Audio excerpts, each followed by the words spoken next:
Hello everyone, thanks for stopping by. I have an interesting challenge for you. Elden Ring is a very colorful game, with very rich lore. One of the ways in which the game builds its world is by creating connections between colors and attributes.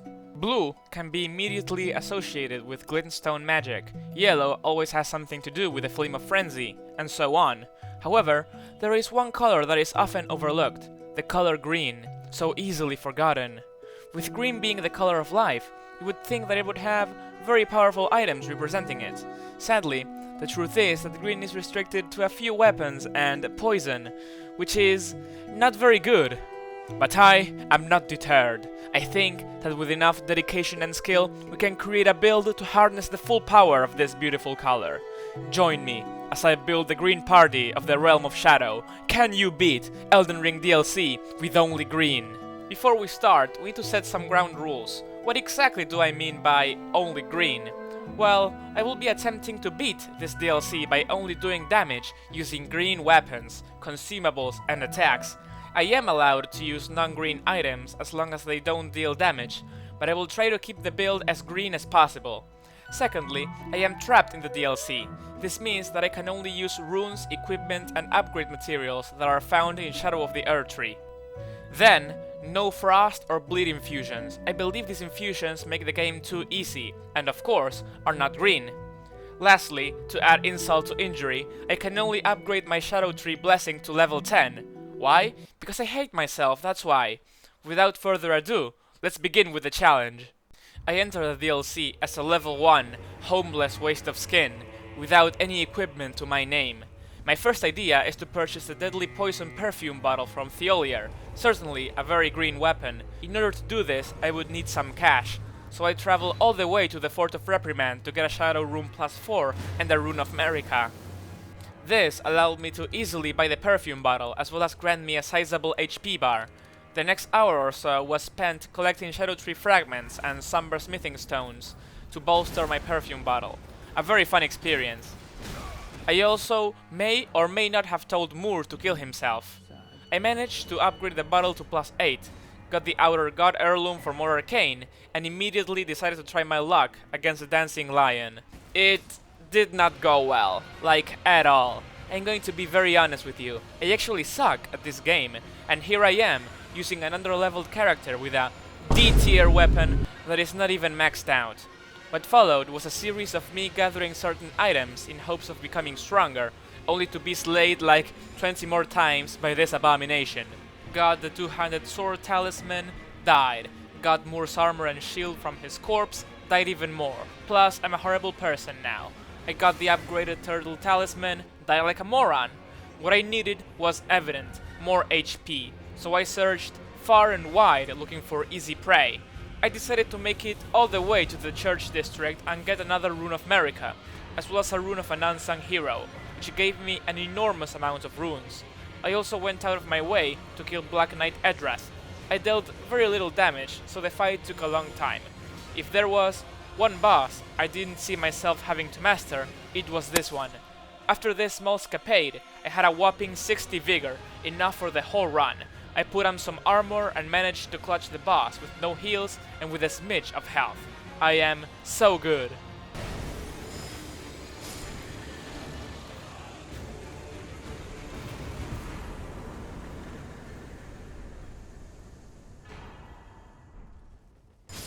Okay, I may have beaten the first boss, but improvements need to be made. What I'm most concerned about is the shit damage we deal, as well as the fact that we don't have the best moveset, and the poison build-up could be much better. We need another weapon.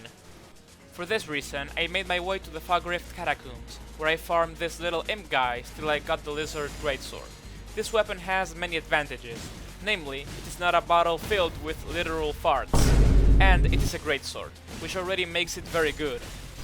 Plus, it looks like a cool lizard and it can shoot its tongue, so what's not to love? I managed to upgrade it to almost +20 using all the normal smithing stones I had found and traded against some mini-bosses. The upgrade was noticeable. I also got the poison hand from Belurat. Oh boy, this is bound to be a green weapon. The attack is red. It's fucking red. Why, Miyazaki? Anyways, I slapped Savage Lion Claw onto my sword, and we had ourselves a pretty interesting build to take on Relana, in a fight. What I did was poison her using the infused greatsword and take advantage of the damage boost provided by the poisoned hand whenever the toxin was procced. Very advanced, I know. This fight was significantly easier than the previous one, probably because Relana doesn't take up your whole screen. I don't know if you noticed, but we've started hitting for yellow. We are not to be messed around with anymore. One of the main advantages of having a greatsword instead of a freaking perfume bottle is that you can actually stance break enemies, as well as riposte them whenever you do so. The main advantage is that you have an actual weapon, to be honest. I finished the fight without any heals and with barely any HP, another clutch, and Poison really helped, as it chipped away at her HP enough for me to finish her. Thank you, Poison. You're welcome. After this, I found some +7 smithing stones in a chest, guarded by this Black Knight, whom I definitely killed, and upgraded my weapon some more. I was feeling quite confident at this point, and killed a red bear, a dragon, a hippo, and a demi-human queen. You know, for trying to be green, I'm killing a surprising amount of wildlife. Maybe I'm not as moral as I thought I was. Killing the hippo gave me enough Shadow Tree fragments to upgrade my Shadow Tree blessing to level 10, which means that this is as strong as we're going to get, and the DLC is going to get a lot stronger than us. Also, the demi-human queen gave me a fucking green katana. However, it's a dex int weapon. What do you think I am? A fucking casual? I used my Unga Bunga powers to conspire with Leda against the Hornsant, whom I gladly killed. I know what you're thinking. Leda isn't green, and to this I say that I'm not using Leda, but rather Leda is using me, so this doesn't technically break the rules. What was green was my reward for killing this very troubled man, who had lost his whole family to the armies of Messmer. This talisman grants us extra running attack damage, which is greatly appreciated. Having committed this horrible act, I decided that it was time to face Messmer the Impaler. I don't have much to say about this fight, as I beat him pretty normally, but damn is it an epic boss. Epic montage in 3, 2, 1...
I had no heals once more, but in the end, the fresh lushness of the color green proved its superiority over the overwhelming edginess of the color red. Speaking of fresh lushness, the next area is the ancient ruins of Rao, a true testament to the beauty of our designated color. I would say that this is one of the greenest areas in the game, alongside Limgrave in the base game. Coincidentally, both are some of the best locations in Elden Ring, which of course leads me to think that there is a strong correlation between greenness and peakness. It was time to switch things up a bit, so I went to the Scorpion River Catacombs to get the next addition to our green arsenal, the Forked Tongue Hatchet. It's got innate bleed, and what's that? I got 2 of them? Hell yeah! I farmed for about 2 hours in order to upgrade them to a decent level, only to realize that dual-wielding axes is a very shitty strat, and they don't even deal double the bleed when used at the same time, so I killed Romina with a single axe, taking advantage of the massive bleed damage. Once again, the game is going to have to throw at us a better color than Scarlet, which is basically the same thing as red, really.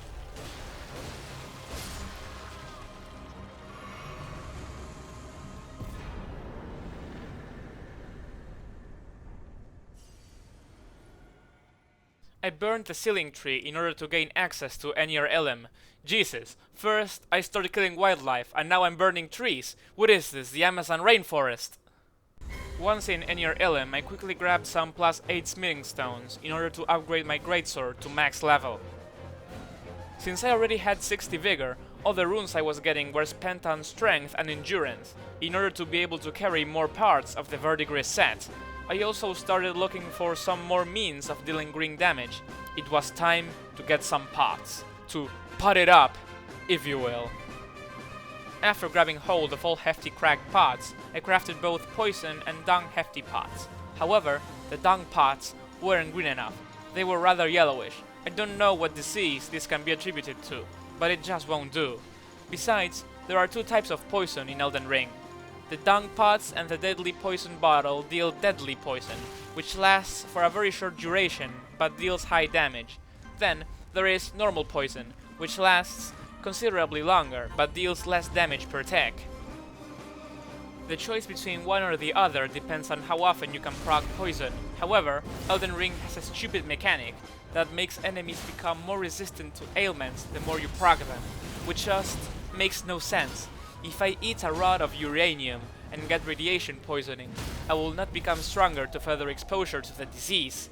This means that proccing poison becomes harder as the fights go on, which leads to my preferring normal poison over deadly poison, as it doesn't need to be reapplied so frequently. Anyways, next on the list was the giant sunflower, and you can call me Monsanto, because I sprayed this bitch with so much poison that there was nothing it could do to stop me. I used a double axe jump attack strategy to kill it while keeping my distance, and that beast died pretty quickly.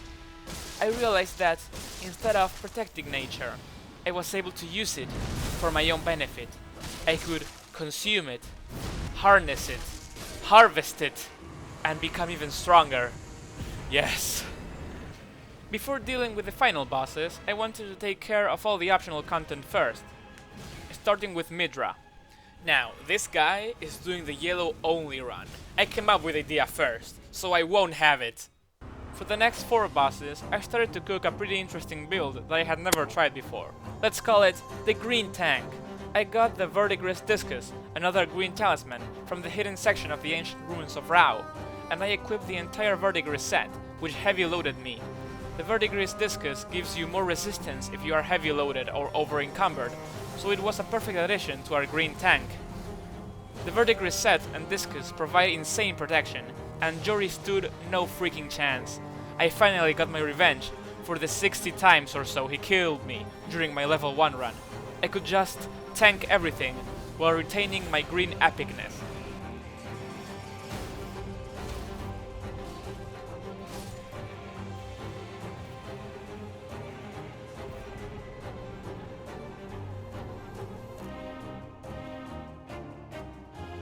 I decided to also get the deflecting heart tier in order to further boost my tank-like qualities. I quickly made my way through the abyss, which is starting to lose its charm the more times I play the DLC, and in no time I had made it to Midra. Don't worry, Midra, I'm coming!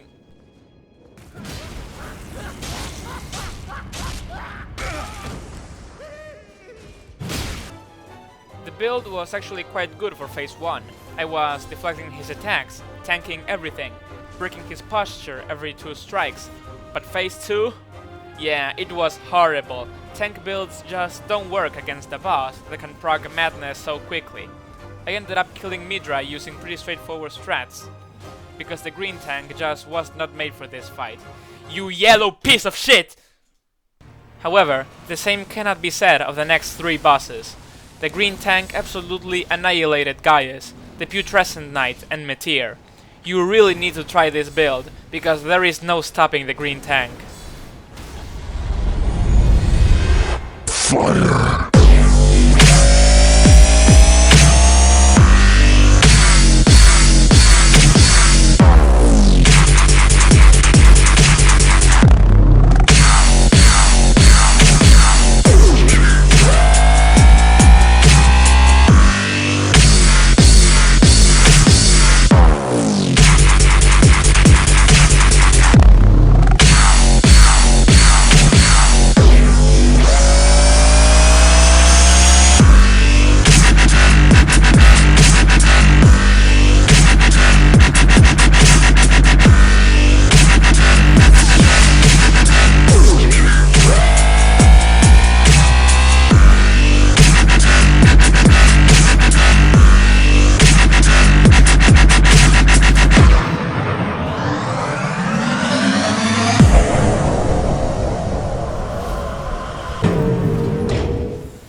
With all of these bosses out of the way, it was time to kill Bale, which naturally would not be felled using the same strategies as before.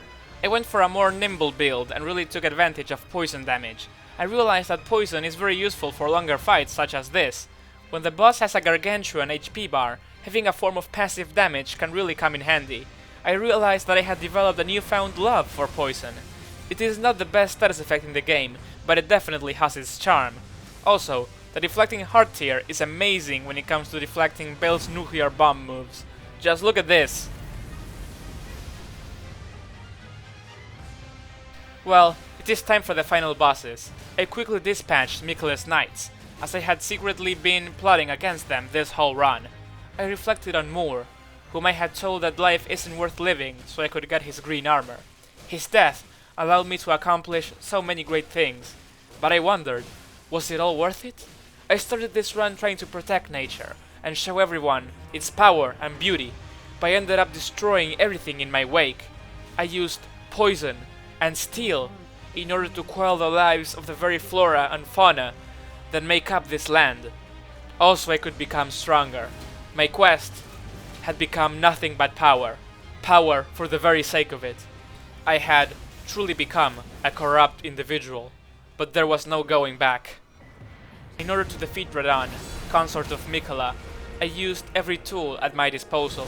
I finished phase 1 with a bleed proc from the forked tongue hatchet, which allowed me to start phase 2 with Radon being at a lower HP level. Then I switched to the Lizard Greatsword to apply poison on him, and I deflected.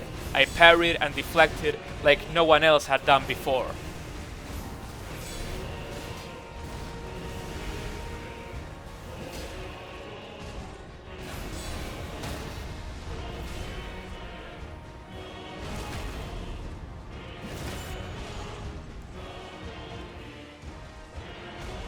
I went full green for this fight. Viridian Amber Medallion plus 3, check. Verdigris Discus, check. Two-Headed Turtle Talisman, check. Lacerating Cross 3, checked. I even got the Viridian Hidden Tier, which does fuck all, but hey, it's green. I was fast, I had enormous damage absorption, I had status effect. Every second I couldn't directly attack him, my poison ate away at his HP. Having truly mastered this fight, I felt the fake god of compassion and realized that everything had been worth it. I had started this run so low. I had nothing, not even a single rune, but I toiled and slashed and poisoned and dodged and became the lord of this land. There was no greater feeling than this. Everyone would know my name. I would become a storm of poison and chlorophyll. The gods before me had taken everything by force. Why should I be any different? Our seed will look back upon us and recall an age of green.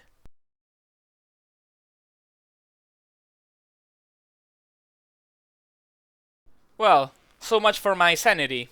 If you watched this far, I just want to say thank you. This video took a long time to make, so please consider liking and subscribing as it is greatly appreciated. Stay tuned for more videos. Bye!